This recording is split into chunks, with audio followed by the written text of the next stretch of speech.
Yay! Yay! Hello. Hi! Hiya. Welcome to Book Witches with the B. I'm Colleen. And I'm Warja.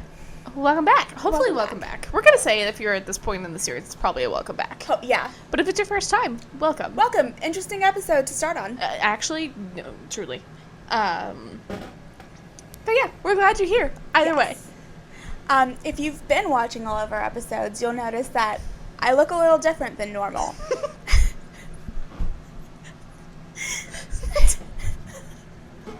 And that's because I got my hair done yesterday. It does look very good. Thank you. I really like it. You may feel free to give me compliments in the comments, and if you don't want to and you want to say something mean instead, please don't, because I'll cry. But it would make engagement higher. No, we don't want that kind of Actually, true. We don't want that kind of engagement. We want, we want positive, happy engagement. We're happy princesses, and we'd like to stay that way. Mm-hmm. I would say we're happy queens. We are happy queens. We're grown women. We're queens. I mean, I did just do this to my hair, but yes, grown woman, queen. There are plenty of fairy tale queens that have blue hair. You're right. You're right. Yes. Moving on to darker subject matter. Yeah. Okay, so we are doing Blood of a Brighthaven, chapters 16 through 18. 16 through 18. See, it's hard. Math is hard. It is hard. I am going from up the top to give trigger warnings because the section is rough. It talks of sexual assault and of stillborn birth loss. Is there anything else that you can think of? Those are the main two that I can think of. Those are the main big ones. I think those are the main ones. Okay. Yeah. So if that is something that Like, as always, also just like graphic body stuff. Body, yes. Yeah. Body horror elements. I will talk a little bit less about that in this section. I will not go into depth about these, but they're major parts of it, so we probably will discuss them. So yeah, if that's something that you struggle with, it is mostly in chapter 16 for the assault, and then the stillborn is in like 18. It's a shorter section. 16 is mostly the assault, so you can honestly skip over it. It's not necessarily plot important all that much if it's something that you need to do. Yeah. So maybe we can just give like another trigger warning right before we talk about it. Yes, we absolutely will. Yeah. So if you can't tell, rough, particularly for women. I would say that, well, I mean, the violence in this is all towards women. Yeah. It's a little bit of a rough go. Woo! So, let's go. The horrors persist. Yes. So do we. So do we. Even in fictional realms, it's fine. Which is the point of this book. But, okay. Okay. Chapter recap. Chapter recap! Woo! Okay. So we're going to open with chapter 16. So we ended with Sciona confronting Brigham, and she's realizing that, like, the whole magistrate knows, and she's gonna have to do something about it. But she's like, I'm gonna need a couple of books of things that I can't remember, so she, goes to the library and runs into Rinthorn. I think he's the true villain of this book. He is the true villain. He is the worst. Disgusting.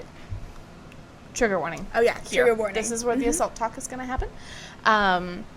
So essentially, he tries to kiss her, and he's just, well, kind of a little bit before that. He's, like, drunk, essentially. He's, like, really strung out, lack of sleep, drunk, very power hungry, and he is, like, he's, like, suddenly obsessed with her, and she's like, what is happening to you? So he physically confronts her, kind of pins her back in these, like, library stacks that they're in. And he is like, I need to see this mirror that you did. I know you figured it out. I know you can see it. I have to see it. And she was like, oh, like, why do you want to? And she's assuming, and he's like, well, like, I know when, like, I have to see what we're doing. And she's like, oh, well, like, I really don't think you want to see it. Like, assuming he's upset about it. No. He thinks it's really interesting. He thinks the power that is being held, like, he's like, I want to feel it. I want to see it. He's a psychopath. He is a psychopath. Something that I thought was interesting is Sciona's like, how could you feel that? And she was like, I did have a momentary rush of power. She's like, there is an element of magic that you have to be greedy and power hungry to use it. That's just kind of inherent within it in this system, in the world. But she's like, for me, it immediately stopped. when I saw that it was harming another person. For him, it would not. But he doesn't view them as people. Right. I actually don't think he views any people as people, to be honest. I think he just has social boundaries. So then he tries to kiss her, and then essentially proceeds to assault her. Not going to go into any more detail than that. If you would like to see it, you can read it. But before he could, like, fully do what he was intending to do, Tommel shows up, absolutely knocks him out in one punch. Which... Yay, Tommel. That, like, when I read that section, the song that's, like, it's the Break Condition song where it's like, I'm a fighter man. That song, have you ever seen any edits to that? That's what's playing through my head. Like, if this was in a story, like, in a movie, like, that swing, one punch would be just, like, played over and over again over that song. Yeah. Although, interestingly enough, that song is actually about a woman fighting a man for being a bad person. Well, I mean. Rihanna, we love you. Yeah. But yeah, so he knocks him out in one punch. Which, also keep in mind, this is a person who does not have rights. Mm-hmm. Attacking someone who has all the rights. Has all of the rights, significant power, and there's just some really gross stuff that Renthorn is trying to say to Sciona, which is sadly true and kind of mirrors things where he's like, she starts screaming when the assault happens, and he's like, who are they going to believe? Me with all the power, or you that was the diversity hire that no one's going to believe? Yeah. Basically, which is icky, but she is also a little bit like, you're right.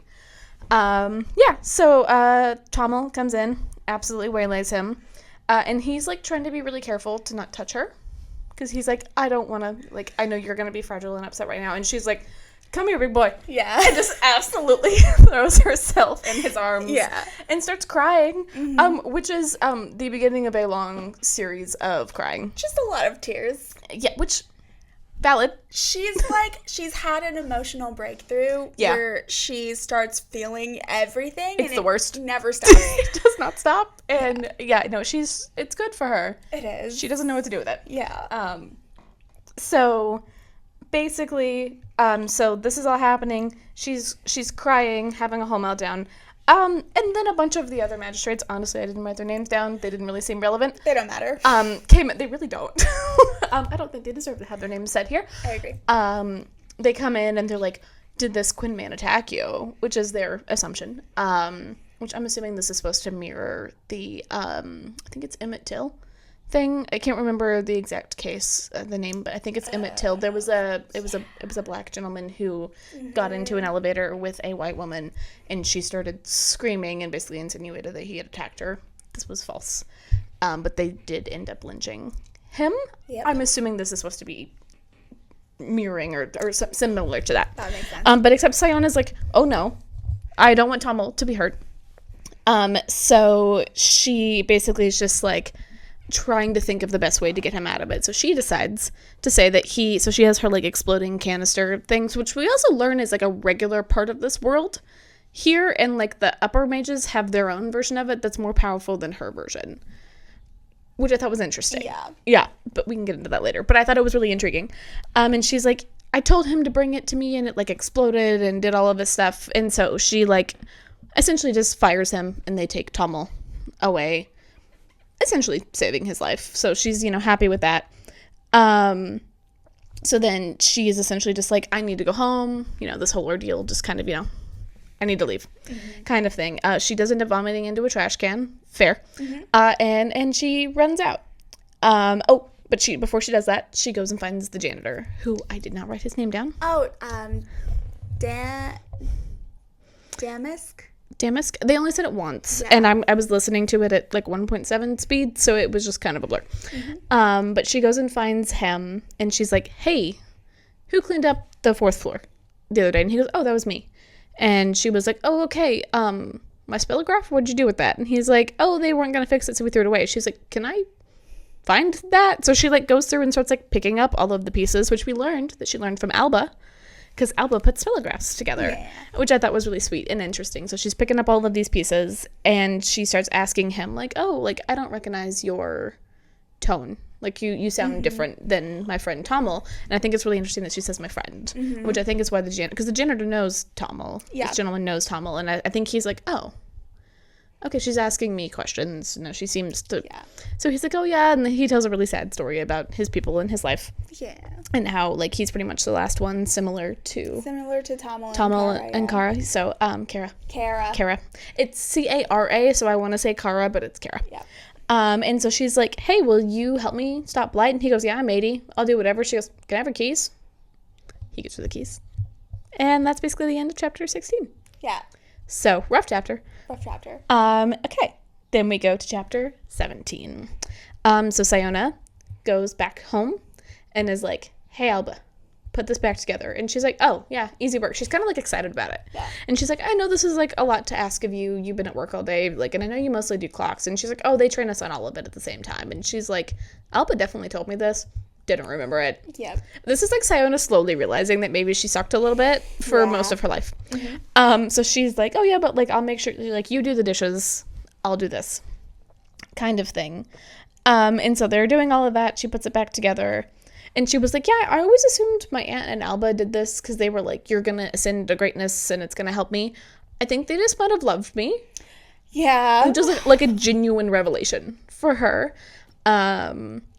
Because, like, this is after her dad threw her out, which we already kind of know. Her dad threw her out and gave her to her aunt and this whole thing. So she's like, oh, okay. So she goes up to her aunt and to Cousin Alba, and she was like, I'm so glad I ended up with you instead of my father. And this is, like, the first time she saw this, because she used to think, like, well, because her father's, like, this incredibly powerful politician. Mm-hmm. And she's like, I wonder what would have happened to me if I would have stayed with him. And she's like, I'm realizing that I probably wouldn't be me. Mm-hmm. If I had stayed with him. Like, no, he would not have allowed me to do any of the things that I've been doing. So she's like, okay. So then it's all fixed, and she goes into her room and just starts furiously typing. We don't know for what. She's like, I'm not going to activate the spell, but I'm going to write a spell. And we're all just like, oh, okay. It's like, okay. Mm-hmm. And it's like pages upon pages. It's like every service. It's so many pages. It's like a book. It's more than a book. Later on, we learned it took them 5 buckets full of pages to get something in. Mm-hmm. So, like, I think it's like tomes, maybe. Yeah. I guess that is a book, but, like, it's an aggressive amount. She was like, yeah, like, Alba knew it was kind of weird, because typically it's, like, a few inches thick. She goes, it is everywhere. So there's a lot of spell paper everywhere. Big spell. So she ends up leaving. So she gets that done, wakes up in the morning, like literally her face on her typewriter because she fell asleep while doing it. And she goes to Tommel's place. And Tommel is not there. It is answered by Kara. Who I love this part so much. So the title of this chapter is called Girl Talk. Oh, yes. And it's really interesting and really, like, it fits very well for, like... It does. This book passes the Bechdel test. Yes. Particularly because of this chapter. Because there are multiple times where women talk about things that aren't associated with men. We can talk about that later, but it does pass it. So she's basically like, Kara's not having it. She's just like, I hate you, but, like, Uncle Tommel basically told me I can't kill you. But I'm going to make you a cup of tea. It's the worst cup of tea on the planet. It's cold and gross and probably yesterday's. And Siona's like, I used to do this. And she's like, don't relate to me. You're not me. And she's like, that's fair. And then a part that I thought was interesting that I did write down. So she starts crying because, like, Kara's basically talking about, like, her family and different things. And she starts crying and Kara goes, don't cry. And she's like, well, I'm not, like, pitying you. She goes, no. You're using white women tears, which if you don't know, this is a thing. It is a thing. So this is a real world thing, but in this book, she's essentially like, if you cry, people listen. And it's a thing that like they weaponize, like Tirish women weaponize. If I or any other Quinn girl do it, we're probably going to get fired. One of the funniest quotes in this book also, it's a little vulgar, but she's like, you cry, and they all come tripping over their dicks to save you. Yes! Like, she's so fun. It's very real. It's so real. It's so funny. And Siona's like, I promise I'm not crying to, like, make you pity me. She's like, I just do this now. She's like, I don't know how to make it stop. Yeah, and she's like, I don't give a care. Stop. Basically. And she's just like, so, like, again, Siona's just sitting there with her bad cup of tea, silently sobbing. I will also say Kara doesn't really know what happened earlier in the day. Yeah. I don't know how sympathetic she would necessarily be. I think she'd be somewhat sympathetic. I think she would soften a little bit. I mean, but, I guess she does know, though, because Tommel told her. Cause I don't know if Tommel told her. Oh, yeah, I guess he no, did he tell definitely her. did. She doesn't care. She doesn't care. She's like, get it together. She's like, it happens to everyone all the time, Well, essentially. in her life, it does. There's a reason so- she works the way that she does to avoid it. And she's 13-ish. Yeah, so she's aware. She would not care. Correct. Yes. So this is also where we learned that Tommel is actually quite injured. And she's like, but I saved him. She goes, like hell you did, basically. And she's like, what do you mean? So she was like, you think that they didn't do something to him when they dragged him out of the building? Mm-hmm. So they dragged him out and beat him up pretty good. Pretty bad. And she's like, oh no, I think that's actually why she started crying. And she's like, stop that. Stop doing it. And she's like, okay. And Kara does say, like, don't try to girl talk to me. And it's just really aggressive the whole time. And Sciona's like, okay, gotta get myself together. So This teenager putting her in her place. Really it's is. And so we get a little bit of more backstory on Sciona here about her family life. So she was like, yeah, I was 4 when my mom died. She got really sick. And a lot of people said mean things about me because they were like, oh yeah, like you're the way you are because your mom was sick. And that's why you're weird. And essentially just like absolutely pawned her off. On to her aunt Winnie. Mm-hmm. Yeah, which is her mom's sister. Mm-hmm. Yeah, which is basically like, I don't want you, whatever. And she's just like, oh, okay. And one of the things that I thought, I have like a looser quote of it, but she says that my father sucks and does not deserve to profit off of the pain of your family because they don't suck, basically, which I thought was sweet. And Kara's a little bit like, okay. She's like, there we go. She seems to be getting it. Yeah. And Siona's like, I have a plan. I have so many thoughts on this whole part of it, but continue. So then we also learn that because of all of this, essentially what's happening is Tommel and Kara can't stay where the university knows where they live because they're gonna come kill us. So they end up moving into this like rich woman's essentially like it's like a penthouse apartment. Apartment kind of thing where they just know she's not gonna be there for a little while, so they're gonna hide out there. And Siona's like, I have a plan. We don't know what the plan is. We know because we've read this, but we don't at this time don't know what it is. And Tommel goes, that's a bad idea. And Kara goes, I told her that, like just literally yelling from the kitchen, being like, I already told her that you would say that, and I agree with it. And she's kind of like, I want to tell other people what's happening when they're using magic. We don't know how or why. Yeah, we know why. We don't know how. Right. Yeah. And he's like, that's just not gonna work. And she's like, yeah, but other decent people. She even made a distinctive point earlier where she was like, I know that if Alba and Aunt Winnie knew what was happening to other people, they would be upset. And she like makes a point to tell Tommel like, yeah, like my aunt and my cousin, like they give, like we've lived beside Quinn most of my life. She lives in the poorer area.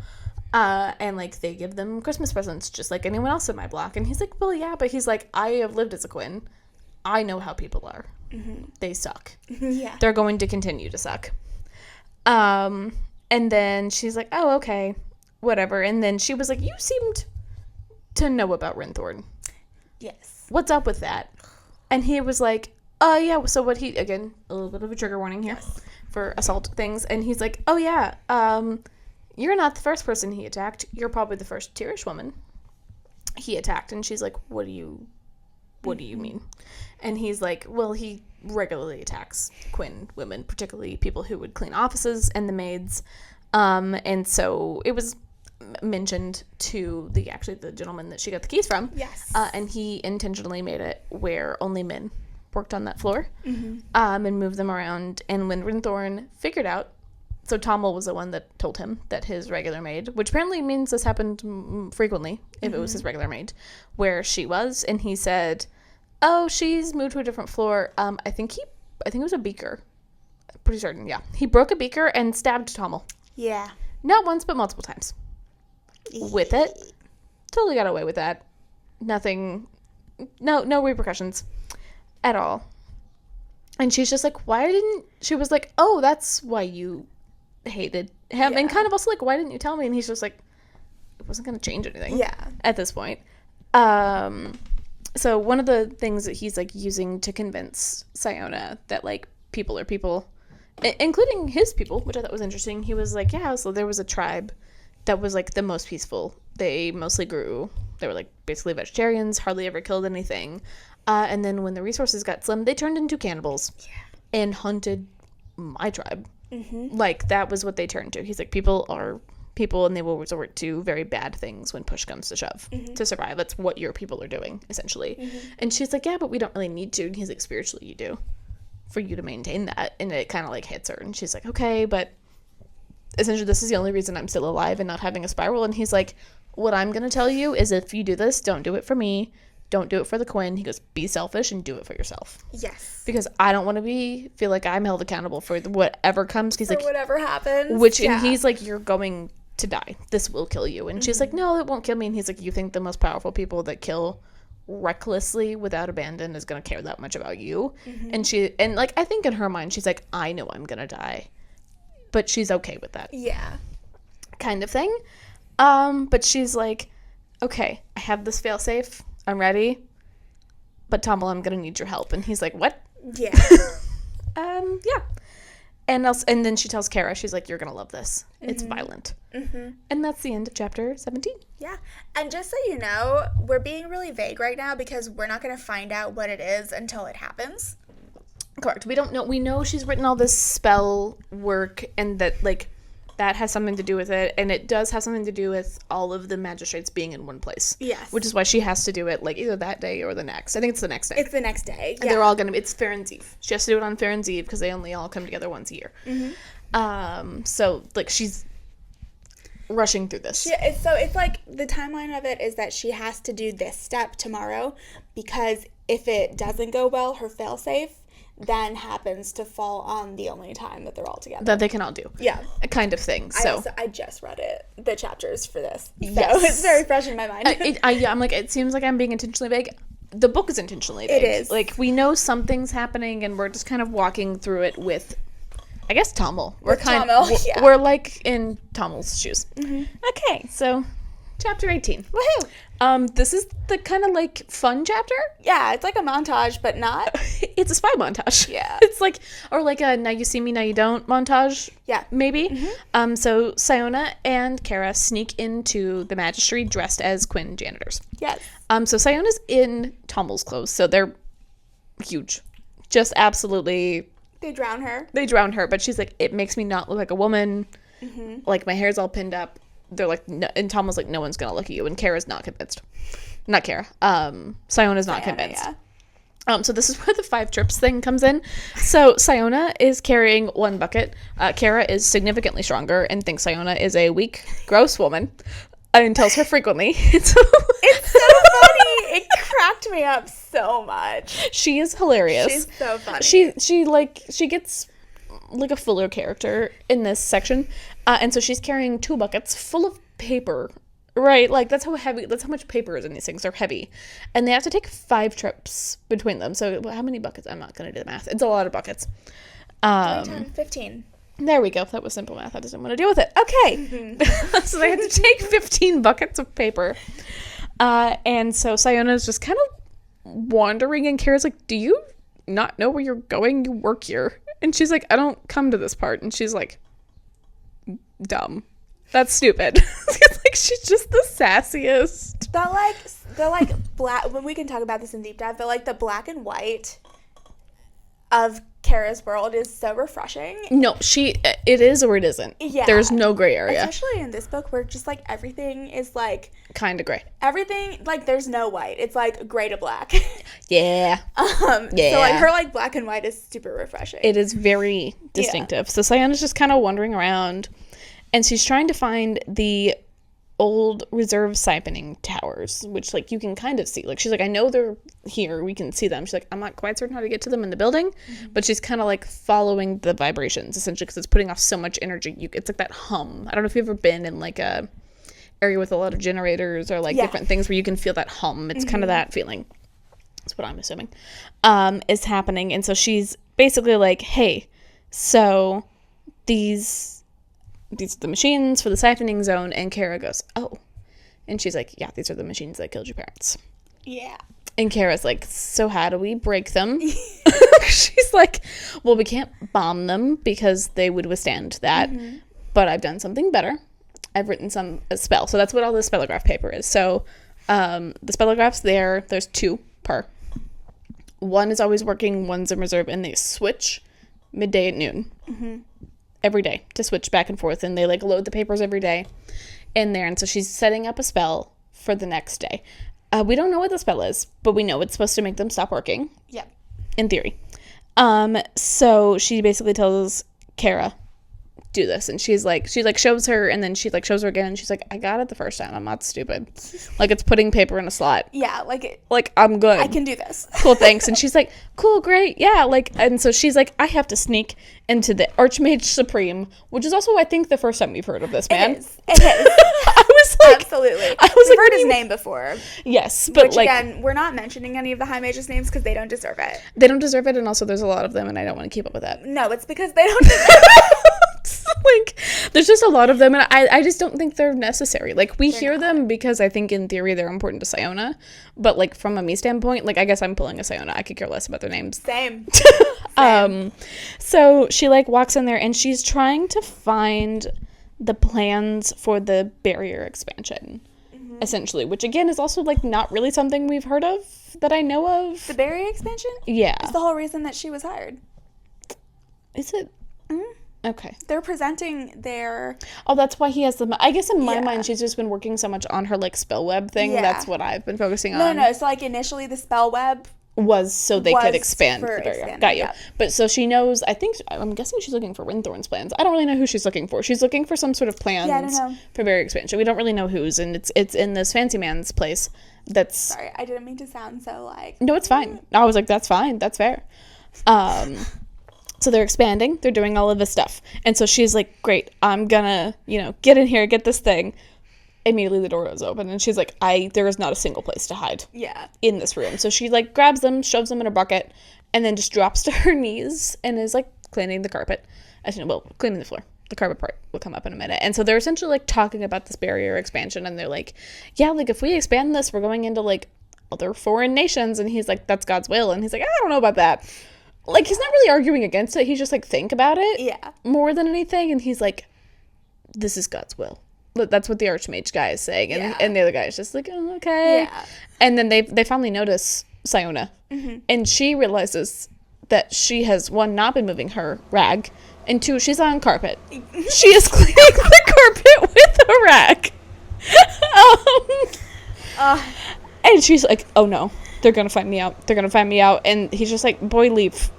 Like, leave. And she's like, I realize, and she just goes, yes, sir, except in like a woman Yeah. voice. And she's like, they're gonna find me out. And so she like runs outside and like kind of like, I'm picturing her just like, she's flattening herself up against a wall. But this is not what she's doing. But in my mind, the scene from Sherlock where like he's like sitting like this and he blends in with the wallpaper, Yes. and then he turns. Yes, like, yes, that's what she's doing. Yes. I think that's what she thinks she's doing. Oh, funny. Oh my god, yes. So she's like sitting here and she's like, they're gonna find me. And she goes, if it was just me, I think I would have been stuck there, and they probably would have found me eventually. Yeah. But I have to get Kara out. So she grabs her and she's like, you have to just leave what you haven't got done. And she was like, I've been done. I don't know, what's your problem? And she's just like, how are you so good at everything? Yeah. Like, that's not what she says, but like, It's what she's thinking. she's just kind of like, oh, okay. So they are trying to leave. Siona's running, and Kara's like, stop doing that. You're gonna get us caught by being weird. Yeah. And she's like, I'm not being weird. I'm not being weird. And Kara's like, oh. You're being weird.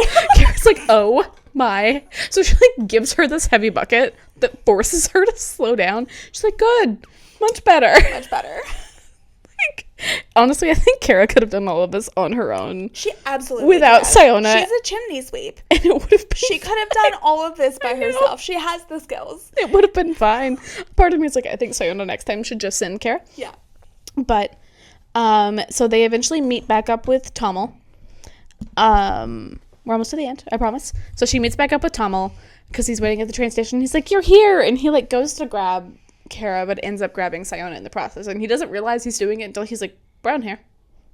Different smell. Well, I'm just going to stay like this. He has both of them. Yeah, he's just kind of like, but he doesn't like realize it Yeah. until, but like he's literally going through, he's like, smell. That's not Kara. That's brown hair. Oh, I have Sciona. I'm just going to leave it like this. Just not gonna say anything. Not going to address it. So they're, like, walking along, and Kara's like, I don't want to talk to you losers. So she, like, is walking out of them, basically. So good. And Sciona goes into, like, she's incredible. You did such a good job raising her. And he's like, I was so desperate to hear someone tell me that I did the right thing, that he's like, I really want to believe her. But he, like, truly doesn't think he did. Mm-hmm. And he's like, I did a disservice to her by not allowing her to assimilate so she wouldn't be more harmed in this world. He's like, I assimilated because I had to. I did the assimilation for her, kind of thing.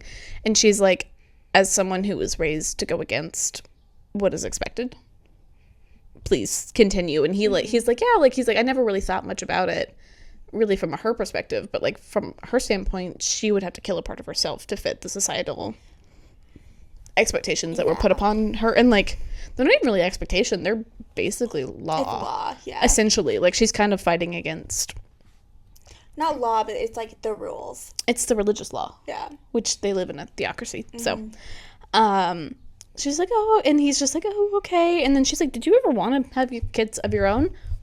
This is the trigger warning for the stillborn conversation. This is where this comes in. And he's like, yeah, not really, kind of. He's, like, on the fence about it. He's just like, I mean, maybe. But kind of no. But for different reasons than you'll see. So he had a partner, and she desperately wanted a baby. And he's like, I refuse to bring a child into this world. I think that is cruel and like, cruel and unusual punishment for them. And she, like, was all upset and, like, broke up with him, essentially, because of it, which is fair if one wants a baby and one doesn't. And he doesn't blame her at all. He's like, I don't blame her for it. Yeah. But she did find someone else to have a baby with, and the baby is stillborn. Whew. And they learned about that, and he's like, I'm not surprised. And Siona's like, why are you not surprised? And he goes, and, like, she worked in Brigham's cloth factory, and he's like, do you want to know why Brigham is the largest employer of Quinn women? And she's like, why? And he goes, the dyes are toxic. He's like, they won't put Tirish women who were supposed to have babies, that's their whole point, in these factories for that. And she's just like, oh, I helped with that. And he goes, you didn't know? She goes, that doesn't matter. And so she's, like, sitting with that. And she's, like, really realizing how horrific of a person. Yeah. Right. Like, even though it's really interesting to see, I think Brigham is an interesting character that we can get into, but, like, the way that he's characterized beginning versus now and Siona's perception is really cool. Yeah. And there is a little moment kind of right at the end of this where Tommel's just, like, picturing, he's like, in a different life, I wonder what it would like for us to be a family, like, with Sciona. He's, like, thinking about it, but he goes, but we're not in that life. He's like, the world is literally burning and on fire. And he, like, looks over at Sciona, and he's like, I can see she's thinking the same thing. Yeah. Essentially. And so, like, I know we said there's no romance. Yeah. And there's not. It's not. But there is. Yeah. It's like a could have been, yeah. Kind of thing. It's there. It's very wistful. Yeah. It's very Jane Austen-esque. Yeah. Kind of in that way of just, like, except it doesn't actually happen. Right. But yeah, so that is the end of the chapter. So lots of, I know we made a little more light of this section, but you kind of had to. Yeah. Also, Kara's just really funny. Kara's incredible. So she brings... What a gem. That, honestly, the 17 is the only chapter where there is some lightness here. Because, like, 16 and 18 are pretty heavy. Yeah. Outside of the little, like, scheming bucket things. But, right. But 17 is, like, the fun, lighthearted chapter. It is. So... Yeah. I agree. There we go. Okay. That was wonderful. Thank you. Thank you. That was a hard section to sum up, and Colleen, I think you did a great job. I appreciate that. Thank you. Yes, Thank you. You're welcome. Shall we do section superlatives? Craziest thing to happen. For me, the assault. Yeah. For me, that was hard. I actually forgot it happened. I am actually someone who tends to avoid, which is why I was so aggressive about the trigger warnings. I tend to avoid that in books. So yeah, that for me was definitely. Yeah, I was gonna say that was super crazy, but I think, like, the thing that made it craziest for me was, like, his. I know it's, like, very often a power move in the real world. He was so upfront about it. The extent. Yeah, he was so, like... Yeah. And he expected her to agree with him, too. about it. He was like, well, you're a mage and you must feel this hunger for power too. His, like, weird power hungry. Yeah. That was, like, super horrific, uncomfortable, terrifying, like, all of the above. Yeah. Very crazy. He is... How do I put it? So maybe some caveats. I worked in and around sexual violence a lot in college. So I worked in domestic violence shelters, anti-human trafficking networks. I think I've mentioned that, but if this is your first time, men like him I've come across a lot, and they're almost all like him. He's a little more upfront about it but there is this, like, it's the power thing. Yeah. It really is. And, like, you kind of feel that coming off of them. And if you learn to clock them, it is really easy to do that. Not always, and this is not a victim blaming section. I'm just saying if you're someone who has worked around a lot of it, it can be easier. It can be easy to spot them. And not always, but... No, I know, I agree, and I know this to be true. I think, like, seeing it in a book... He's a lot more upfront. And he was so... Especially in a book, like, we deal with this extremely patriarchal and oppressive and evil regime, as we're finding out. Correct. Very extremely evil. It's the extremes of those. But it's not addressed very often in such an upfront way. And then just to be like, it's just like thrown in there. What I think maybe we're experiencing with that, and I think maybe was the point of it, was so they imply that this was probably the first Tirish woman he did this with. Yeah. He's probably that way with Quinn women. He absolutely is. But that's why he's using the language and the stuff that he uses, and why he's surprised. Because, like, my guess is often the Quinn women didn't fight back Absolutely as much. No, or weren't as aggressive. It's not, they don't have the power to do something like Correct. that. And so, and they may have even attempted to play along to save themselves some pain. Yep. Kind of thing. And so I think that's the experiences that he's had, and doing that with Sciona. It's also, I think, some of the fun. Actually, I know a lot of the fun for some of these men is to, like, they know the physical part will go away eventually, but what they say to you and what happens to your mind is what stays. And so they're trying to manipulate and make you feel bad about who you are as a person. None of that is surprising. No. Just the fact that it was in the book was surprising. Yes, very fair. Very valid. Super crazy. Yeah. So. Yeah, because, like, again, we are dealing with this thing, and it is very, I guess it shouldn't be that surprising, but we've had a lot of extremely horrific body horror. This was not the same. This took it to a completely different level. It was body horror in a, like, maybe more realistic way. Yeah. Like, the rest of them have been, like, kind of, like, almost cartoonishly grotesque. Magic. Yeah. Yeah, but no, this is just a gross. This is just, like, real world. This is a gross man doing gross things. Yes. Yeah. And then I guess the other thing that really surprised me in this chapter was, like, I knew there was something weird going on with Brigham and the textile factory and stuff, but to learn that, like, it's actually toxic and causing, like, pregnancy defects and stillborns and things is hard. It's horrible. Yeah. Horrifying. Which puts Tommel's perspective on him. I understand why Tommel didn't tell her. And, like, to Sciona's credit, she doesn't really blame him for it. Yeah. I blame him a little bit. But I also, like, kind of get that she probably wouldn't have believed him. She didn't believe him. Well, yeah, that's until, the thing. So I get it. But I probably would have been like, you could have told me. And I've been like, you wouldn't believe me. I'm like, yeah, but you still could have told me. Yeah. kind of thing. Like, in Sciona's defense, she didn't believe him, but she admitted that she was wrong immediately and is doing everything in her power to try to fix it. Correct. Yeah, bless her soul. However, rough. Yes, rough. Yeah. Drama queen of the section? It has to be Kara. It has to be Kara. There's this moment where she's like, I didn't spit in your tea, and Sciona's like, okay, and she goes, I would have done it in front of you. Like, that's the Caledonia way. And Sciona goes, like, you were gonna stab me in the back, literally? And she was like, Tommel's so fast to stop me, I would have patted you on the back and made you turn around and stabbed you in the face. Which I also think is a lie. First of all, lie. She was gonna stab her in the back. Like, come on. And you know, Sciona's like, I want to call you on it. Yeah. But not the time. But you're a child. It's fine. It's fine. I agree. She's definitely drama queen of the section. I love her. I love a redhead. We know this. Yeah, she's fiery. I love all redheads in books. Mm-hmm. She's incredible. Yep. I adore her. Yep. Yeah. Love it. It's very so much fun. the drama queen of this chunk, though. Yeah. Yeah. I agree. Mm-hmm. Okay. I am just now realizing that since you did the chapter recap, it's Orch's corner. That was lovely. My corner. What do I want to talk about? I would like to talk about... I'd like to talk about Sciona's family. Ooh, yeah, we get a lot more in that in this. we That's really do. interesting. And we can talk a little bit more about it in the deep dive, but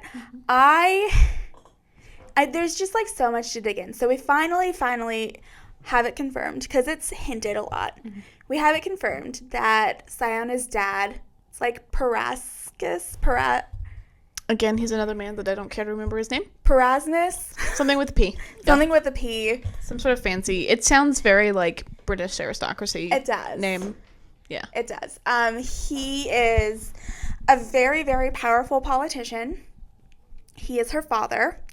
And we find out that when her mom died, he just like dropped her off at Aunt Winnie's and never saw her again. Like the next day. Yeah, the next day. Yeah. And Aunt Winnie tells Sciona it's because she looks so much like her mother and he couldn't stand to see her. Tommel calls bullshit immediately on that, which love him for it. Love you, Tommel. Yeah. You're honestly, book boyfriend, love him. Yeah, he's a great book boyfriend. He's a great one. It's a great choice. Yeah. Not brought up often because it's not really his vibe. Right. It is not. He's not. But I think he should be. He should. I agree. He should yes. be. So we just have so many parallels in Sciona's life of like, it's like a funhouse mirror where there's like so many mirrors reflecting off of each other. Mm-hmm. So she is pawned off on her aunt as a young child, and from that moment there is something within her, this drive to prove that she's too good for her father, in fact. And in order to do that, the only way she can do that is to fight her way through the oppressive laws of Tiran and become a high mage. She's like... That he probably said. Yeah. Yes. Because he's a politician. He's a politician. And so she's like, that drive is inherently selfish. But I mean, it comes from childhood trauma, but she never learns from it, you know? She really doesn't. She does not. No. So she, from this moment on, like, doesn't think about the fact that Aunt Winnie is telling her that out of love for her, doesn't think about the fact that Aunt Winnie is kind of doing the same thing that Tommel does with Kara, where she lets Sciona do what she wants. She lets her be rash, she lets her be wild, she lets her push the boundaries and pursue a career in something that no woman has ever achieved before. And they're so proud of her with it. I know. Like, I know it's been a bit, but, like, Alba went with her and was to so the exam. proud and excited for her. Like, they adore her. They adore her. They love her. Yeah. So, she and Kara are foils of each other. Mm-hmm. In the same, and in, like, it's funny because Sciona's a foil for Tommel, too. Mm-hmm. She's in very different ways. Yes, I think she's a more direct foil for Kara. I think so too. Which Tommel points out. Yes. Yeah. But like, I think like one step further, which we might touch upon in further sections, but I think it's important to bring it up now because Sciona has just had this realization that Aunt Winnie told her these things about her father because she loves her. Aunt Winnie and Alba have done all of the housework and the cooking and the cleaning so that Sciona could pursue her academia and her career because they love her. Well, what she hasn't fully understood yet either is that she didn't force them to, but she took on the role of a man in a very traditional sense in her household. Correct. Yeah. She pursued her studies and she went out and worked late hours and did whatever she wanted and got a job. And Alba and Aunt Winnie were the women in the family. They did all of the housework, you know, like... While still working. Yeah. Exactly. Mm-hmm. Yeah, no. And, like, they took on that role for her, like, without asking anything, without, like, no questions asked. They're not even bitter about it. Like, it's just the way that they are because they love her. Yeah, they're like, that's just who she is. Like, they don't really think of it as, like, a character flaw or defect necessarily. They're just like, that's just how Sciona is. Yeah. That's just her. That's just how she is. Mm-hmm. And I think that it's interesting to, like, take that into account, because now, given they are from a poorer area, and a lot of like the religious laws, even in like in our history and society where women had a lot of very strict rules, they're blurred a little bit for the working class, right? So like, even though there is that aspect of it, I think it's important to note that they still took it upon themselves, and Sciona didn't even think twice about it. She says all of this stuff about like breaking through the barrier for women. Which Alba calls her out so early about. Oh? Alba's like, it's not for women, it's for you. It's for you. Just say it's for you. Yeah. Like, has that already happened? No, but like the second chapter. Okay, yeah. She's like, I'm doing this for all women. It's so important. She's like, sweetheart, you're doing this for you, not for all women. Like, you can do what you want. That is for you. Yeah. Like, I was like, you know what, Alba? No, Alba knows exactly what she's talking about. Alba's very no nonsense, and I appreciate that about Alba. Which brings me to my third. Like I said, it's a fun house of mirrors. We love the mirrors. It's all the mirrors. Yes. Sciona is she's a mirror ball. There we go. She's a mirror ball. So the other thing is, she thinks that she's one of a kind. She's like, I'm a woman, but I have work ethic. I'm intelligent. I'm smart. Honey, Alba, Aunt Winnie, they're intelligent, smart, hardworking. Correct. Extremely driven, just in what they value, not what you value. Correct. Same with Kara. She's so surprised that Kara can do all of this stuff. Kara can do it better than you, Sciona. I do think Sciona, and maybe mildly her defense, not that I'm a Sciona defender by any means, she also thinks men are dumb. Well, she just thinks everyone but her is stupid. It's true. And I would agree with her that the men in this society probably are not great. Yeah, well, because they don't have to be. Yes. Yes, they were never expected to be. It's the long-term thing of, like, men can be mediocre, women have to be extraordinary. Yeah. Yeah. Yes.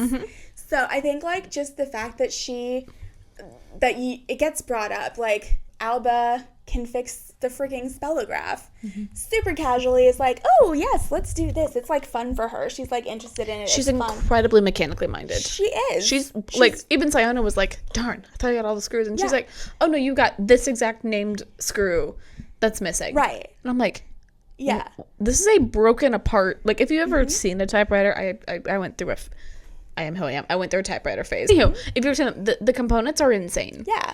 In them, so being able to just look at like a broken apart one of them and be able to put it together like so easily, is insane. It's like an engineer's mind. Yes. Yeah. Exactly. So like, I think that the funniest way that Sciona is a foil and a mirror to society is that, like, in that situation and this situation with Kara, she's the man again. Correct. She is full of confidence and arrogance, zero skill. Yes. Like, she's such a man in those instances. It's so funny. I think, like, the way that it's written, just layers and layers and layers and layers. And Kara's like, you're an idiot. Yeah. And Sciona's like, oh. She's like, am I? Maybe. Huh.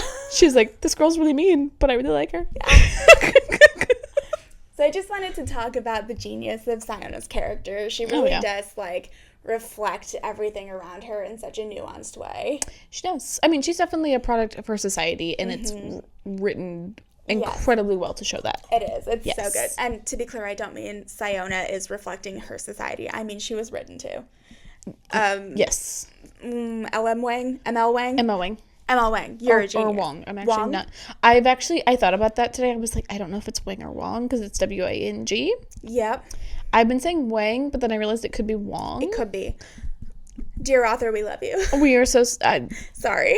We will look it up and figure it out. But no. I'm like, the character is so genius. It's so amazing. Yeah, I agree. I think that brings my corner to an end. Or just corner. Da, da.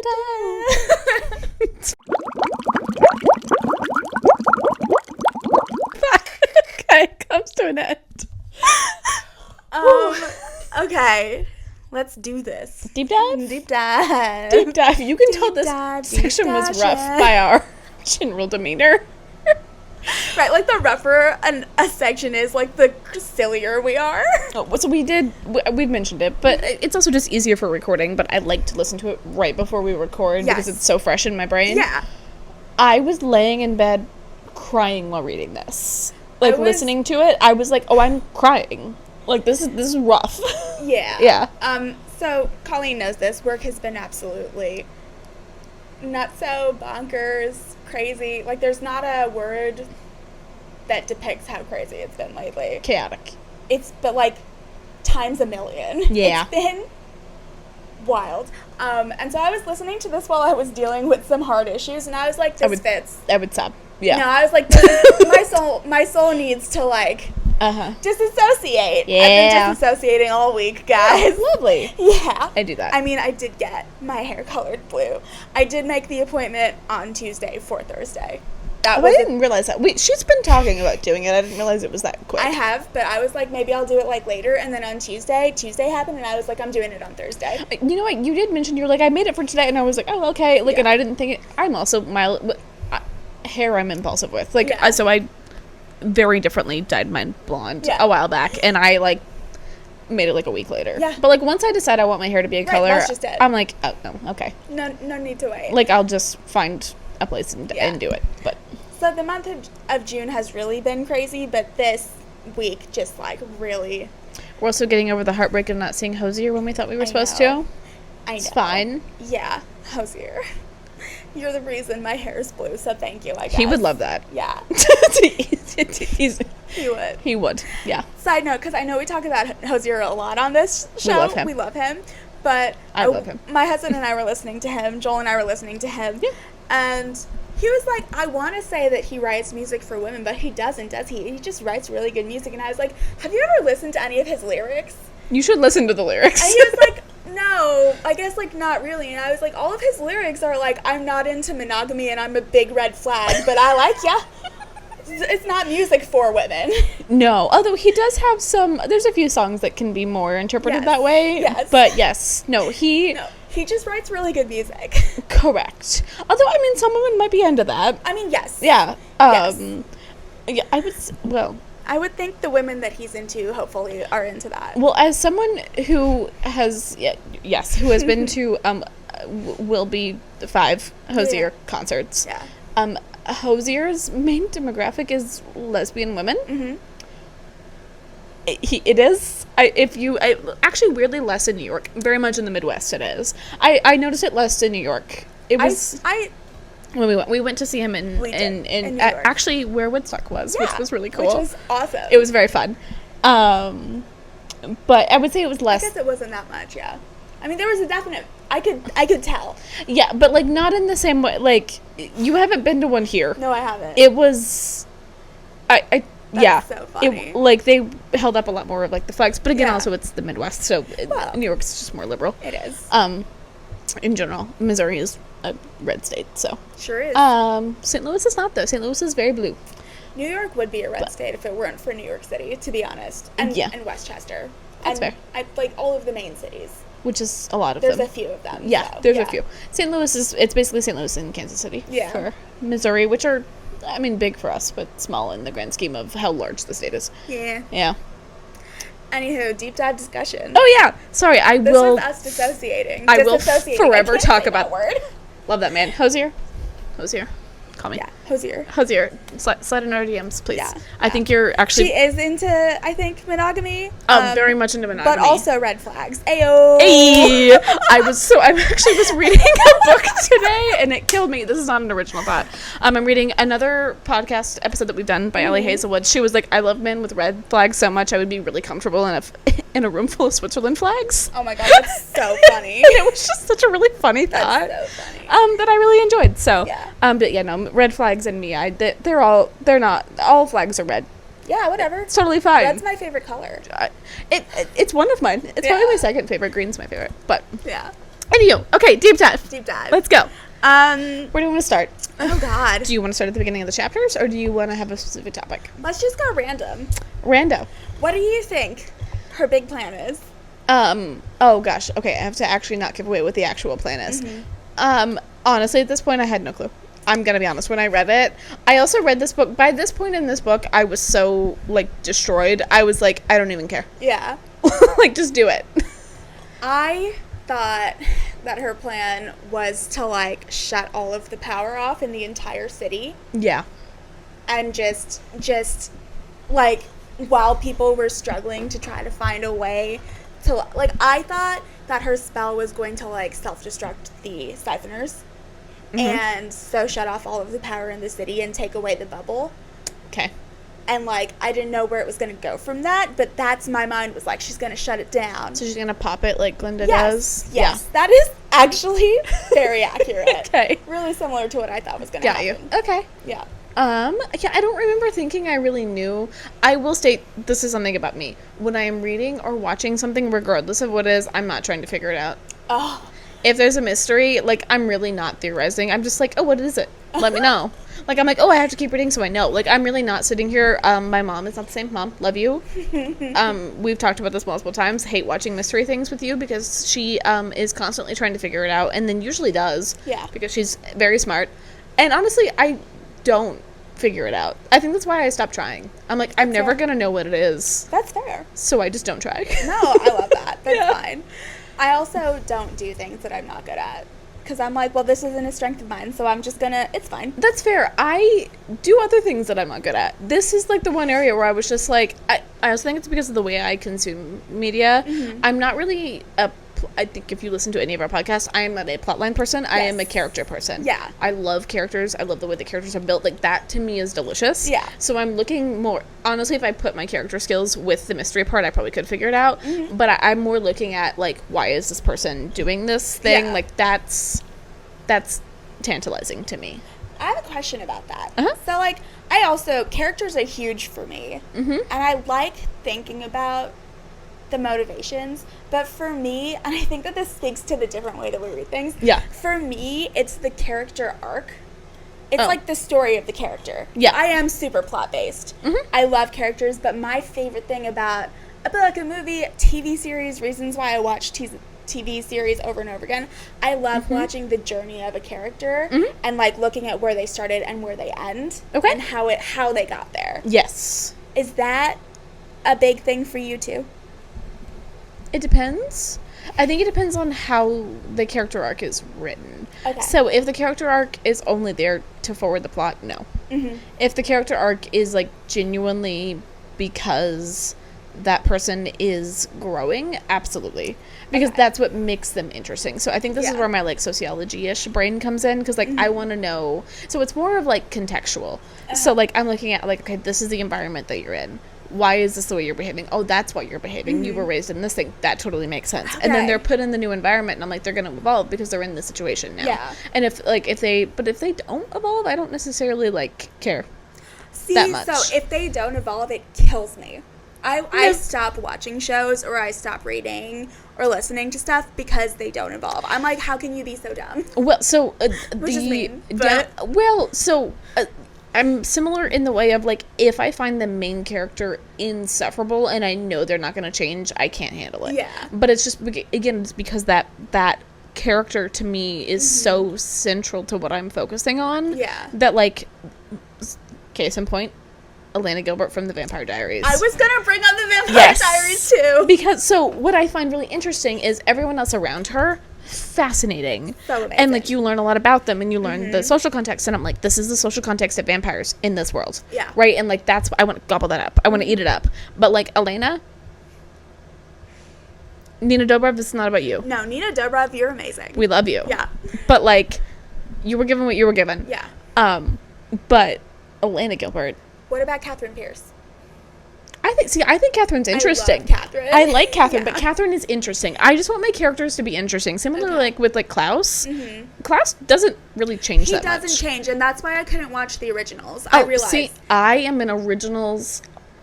But Klaus is not my favorite. Yeah. Elijah is my favorite. Elijah also doesn't change. Yes, also why I couldn't watch him make the same mistakes over. I couldn't watch a show where all of the characters make the same mistakes over and over and over again. See, but the pattern recognition in my brain is like, that's reality. Can't do it.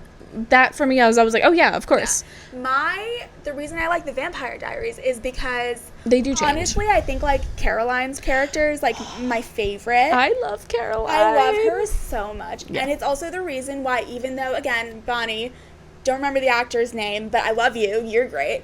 But your character, Bonnie, never changes either. And it just annoys the heck out of me. Really? See, I love Bonnie. Yeah. But so again, differences. But again, Bonnie does do the same plot points. She so does. from a plot-driven person, you're like, oh, but from a character-driven person, you're like, oh, pattern recognition. That's why they keep doing that. Wild. Yes. So I do find that interesting. Yeah. But again, I'm looking for those patterns. Like that was what I was trained, quote unquote, to do. That's what society does. It's how we function. We tend to repeat ourselves. I think this is so interesting because I studied literature and you studied sociology. Yeah. I think it's really apparent. Correct. I did also, in theory, study literature, but I studied a little bit of sociology and psychology as well. Yes. So and I was just like, well, I like my books. I've always been a very character-driven person, though. Even when I was a kid, I was like, that person's cool. I want to be them. Like, I had a very big, this is maybe mildly revealing about who I was as a person. My 2 first celebrity crushes was Steve from Blue's Clues. Oh, yes! That's amazing! I loved Steve. Also, Steve, I cannot think of, I think his name is actually Steve. I think it's Steve. You are incredible. Yeah. You are a lovely human, like, even now. Yeah. And then the other one that I liked a lot, which is were the red flags. Have you ever watched the show MASH? No. So, Hawkeye from the show MASH is kind of a walking red flag. Yeah. He doesn't necessarily change. Alan Alda, incredible man. Very interesting, very intriguing. He basically wrote, there are some things in that show that, if you decide to watch it, that is kind of racist, because it was made in the 70s and it's set in the Vietnam War, so they do say some things that aren't phenomenal. But the whole point of the show was, so they're in the, I think they're in the Vietnam War and the Korean War, or one of the two. I can't think of the timeline right now. And so he was actively using the show as a way to point out the crappy things that were happening in the other war. Okay. So, like, Hawkeye is really, because so he does kind of evolve. He goes from this, like, playboy that makes, like, bathtub gin in his army tent. Sure. To, like, but he still does that. Anywho, he's really fascinating. Those were my first 2 childhood crushes. So. It's all good. Anywho. I don't remember who my first 2 childhood crushes were because it probably happened when I was like 2. Yeah. I mean, technically my very first one was like a friend of, I'm going to say like fictional, not real person. Fictional crushes, they were my favorite. Yeah. I don't remember. I can't tell you. That's very fair. What was I going to say? Yeah, I actually forgot how we started on this path. I was going to be like, I'm a Sagittarius. If you remember. It really wasn't important. Oh, it was more just like a... Like a fun haha. Yeah. Yeah, that's fair. We really don't want to discuss this chapter session. I think I'm avoiding it. Well, so why don't we skip over the hard parts, because we don't need to. We've talked about them so much. We've talked about them. I agree.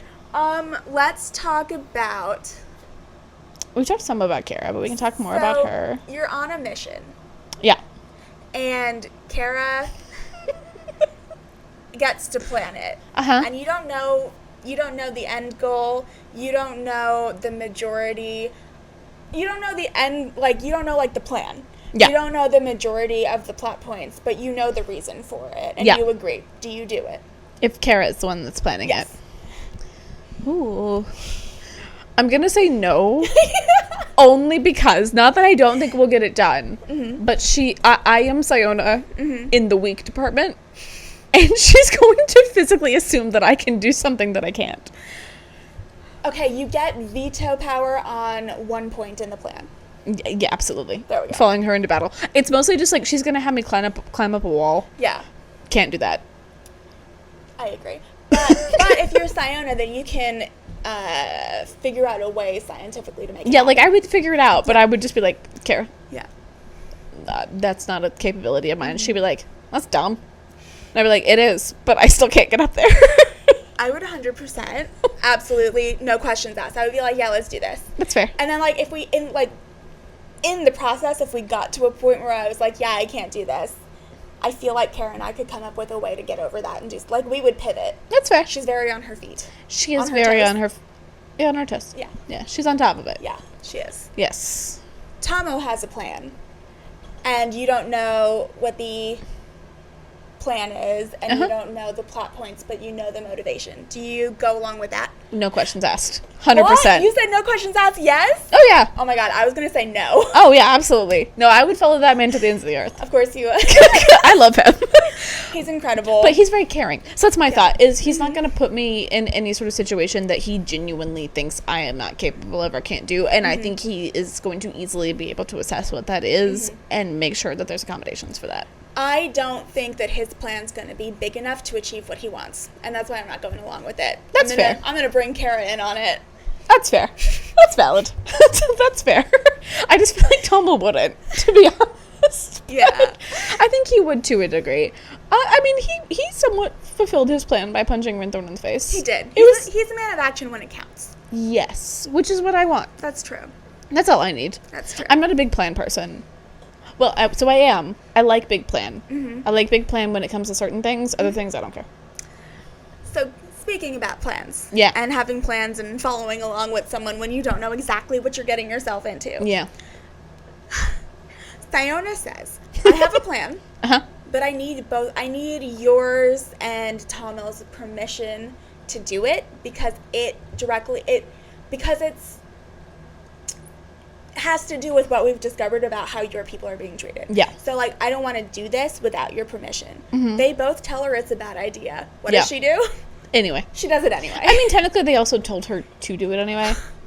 They like, did. Tumble directly was like... He was like, no. I like the concept. It's kind of that, like...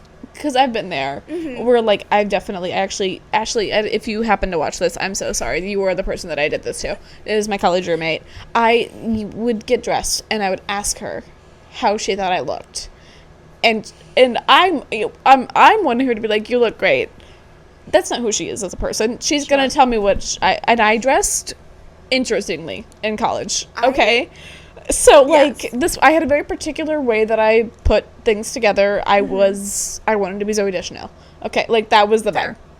Or a lot of 1950s dresses. Mm-hmm. And I'd be like, Ashley, what do you think? And she would give me direct feedback. And then I would get sad.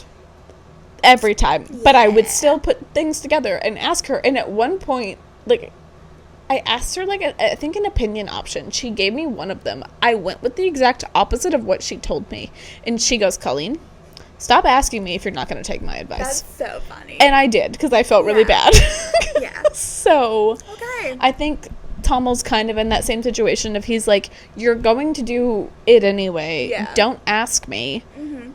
Like, I mean, tell me. That's Yeah. fine. But, like, don't ask for my permission. Yeah. You're going to do it regardless. What do you think about, so regardless of the fact that she then did everything in her power to convince them that she should do it, not that. Yeah. What do you think about the fact that she actually recognized that it's not her place to do, like, it is and it's not, but, like, it's not her place to do something on behalf of the Quen people Yeah. without consulting them first?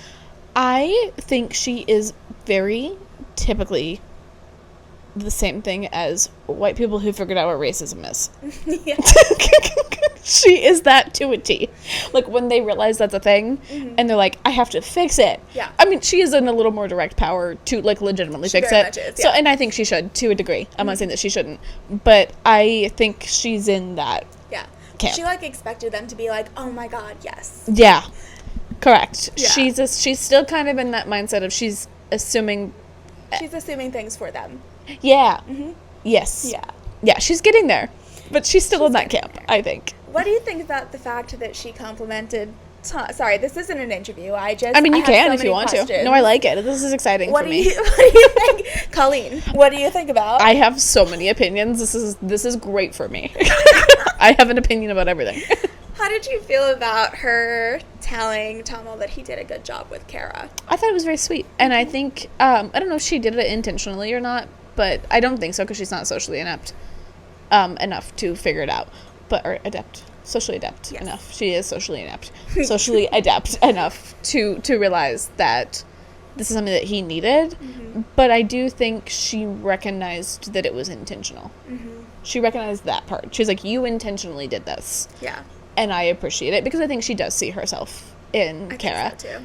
And I think it's very sweet and very lovely. And I do think maybe she doesn't fully know that that's what he's thinking, but they very clearly can read each other incredibly well. So I think there's a semblance. And I guess did he mention it to her earlier on? He did. So maybe she did know. He said something like, I should have raised her more tierish. That's true. And I do like that she waits until she's hung out with her more and been around her to explain that to him.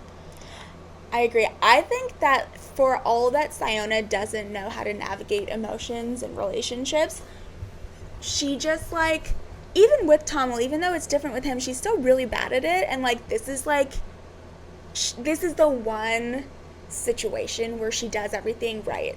Yes. She's got it down. Which something I was thinking about this as I was reading it.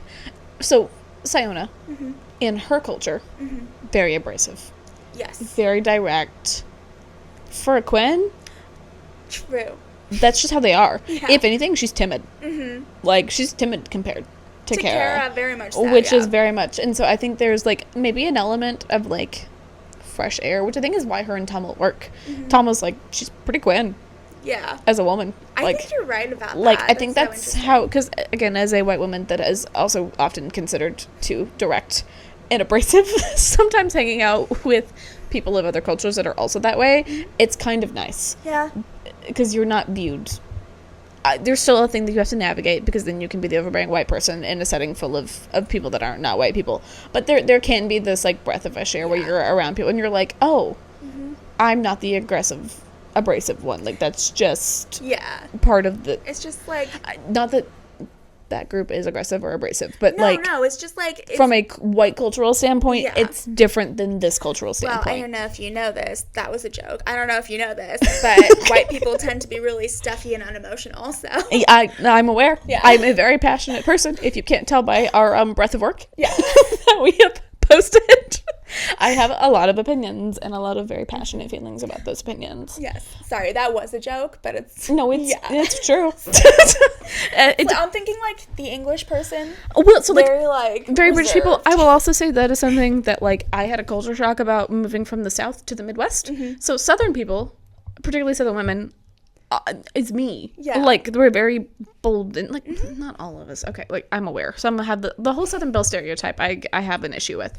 But, Southern belles are not frequent. Like, that whole, like, oh, honey, like, Lottie Mars. Like, that's not... No. They might have the accent, but that's not the attitude that you're going to get with it. It's more like the footloose pastor's daughter. Yeah. Yeah. Yeah, like, that's more... So, like, my abrasiveness was... I'm from Oklahoma. Very normal.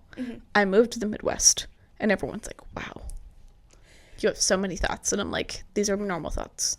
See, that's so funny, because, like, I think that it might be, like, because you are talking about your friend group who is, like, a Christian friend Correct. group. I would say also maybe in some sort of religious circles. I moved here, and everyone is, like, so open and passionate with their emotions, and I'm from New York, and we're open and passionate in a very different way.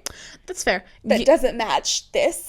That's fair. So that puts me, it makes me uncomfortable. Moved into a new neighborhood. Neighbors are lovely. They came over and started chatting with me. Yeah, they do that here. And I was like, I don't know you. No, you have to know your neighbors. That's how it works. Luckily, my husband is from here, and so he got to know them. He was like, oh yeah, go talk to your neighbors. I was like, Joel, I was out there for 20 minutes, and I was, like, at work. Like, I was working. And I was out there for 20 minutes with this stranger. And he was like, were they nice? I was like, yeah, they were nice. That's not the point. So, yes. Oh, nice. What were we talking about? We were talking about different cultural touch points. It was related. Yeah, it was. Yes, yeah. So, yeah, I agree. I think Sciona is very Quinn. And it's like that mirror thing. She's a mirror ball. She is a mirror ball. Yeah. Which, I mean, we learned that even from the beginning, like with the Quinn bartender. Very much recognized her as Quinn pretty early on. Not really, but I mean, yeah, but he assigned her a place within the culture. Yeah. Yes. Yeah. All right, let me see what other questions I can pull out for you. I'm ready. I mean, if you have them, if I can think of any, I can ask you, but honestly, none. Yeah. Let's see. Okay, so we have talked about this a little bit, where I was like, it would be a shame if Tomo fell in love with Sciona and they lived happily ever after. Yeah. Right? Mm-hmm. To touch back on that, I don't mean that it would be a shame if they had a connection. And, like, when you have a connection and your trauma bonding feelings happen. Correct. It's just a thing. Mm-hmm. But how do you feel about the fact that, not how do you feel about it, but, like, how do you think Tomo grew to care so much for Sciona? I can see how Sciona grew to care for him so much. Yes. I can totally see that. She's had none of the horrors inflicted upon her and her family and her culture by his people. Correct. Yes. Right? Yeah. She's not had the same trauma. Yeah. Yeah. But he very much views her as, like, one of his, as you can tell by the end of this. I have two separate thoughts. Mm-hmm. One is a little more sad. That's fine. One is positive. So Start with the sad. The sad one, he's tearish. He's less Quinn. Yeah. He's somewhat Tirish. He's adapted. And, like, she's just enough Quinn, and he's just enough Tirish that it works. That is sad. But But like, I think if him, when he first crossed the border, would have not liked Sciona, he would not have fallen for her in the same way. And there's an element of it that isn't, I mean, cultural assimilation is not a negative unless it's forced upon you. Right. If that's a choice that you've made, it's fine. and you want to do that, absolutely. Please engage with that. But this is clearly, I mean, the little snippets that have been in the beginning, it's very clearly it's forced assimilation. And he, like, talks about it being kind of a bitter pill that he had to swallow. But I think he's Tirish enough that he understands her motivations and why she's doing it. Yeah. And views them differently. It gives him an element of compassion, I think. It's not all bad, but at the same time, it there's a part of it that's heartbreaking, I think. What's the happy one? Oh, that she's Quinn enough that he likes her. That she has... It's kind of they're both enough of each that they work. But, like, I think because she is so direct, he likes directness. He likes spunk. He likes intelligence. He likes intelligent women. He wants someone he can talk to and have an intelligent conversation. And who kind of understands that horrors do persist in this world. And yet so do we. Yes. But, like, I think with the other people, like the other Quinn, he's like, well, they just are wanting to kind of move on. Like, life is normal. And he's like, I can't. And he's understanding that she can't. Yeah. And I think he appreciates that in her and sees that reflected back on himself and in her both. I like that. Yeah. I don't have anything to expand upon. I think you're right. It's fair. Yeah. Well, I'm trying to think if there's anything else. I mean, I think the assault thing we just don't really need to touch and cover. Oh, I don't think I mentioned it, but the books that she did grab before all of that happened were the exact same books that Sir Barnum... Oh, Sabernin had... Sabernin. Clearly, he's the only one that we remember his name. Yeah. Like, those were his, like, text that he was really into. So, again, we don't really know what our plan is, but, like... But, do we?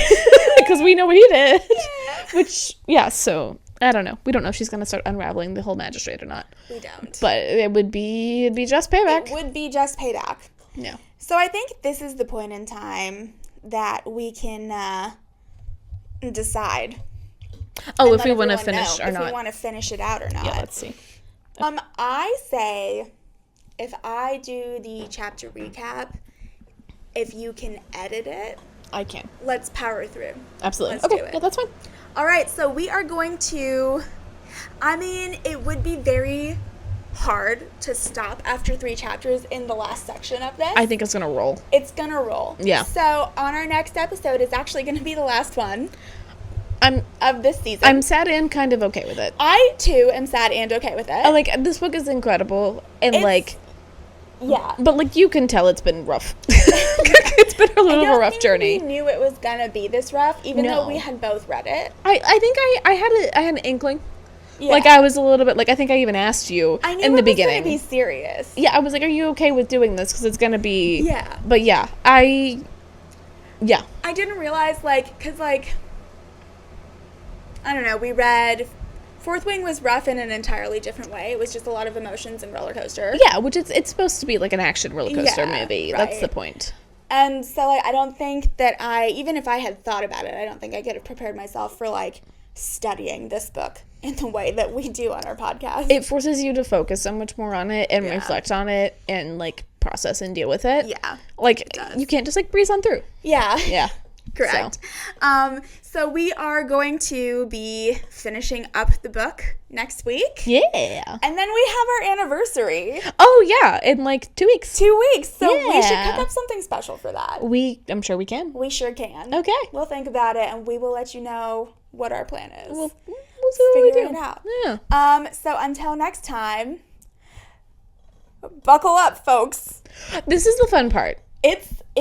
It's so satisfying. It's the fun part. This is kind of the last... I mean, it's sad in a way, but this is the last, Yeah. Well, actually, no, that's a lie. It's not sad. No. It's not sad. No, there is a part of it that is sad. Oh, yeah. I meant the ending. The ending's not sad. No, the ending is satisfying. No.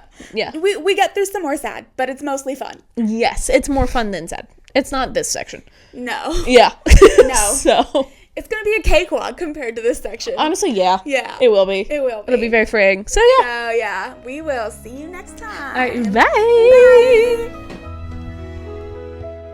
Are you talking about when Alba... Yeah. Yeah.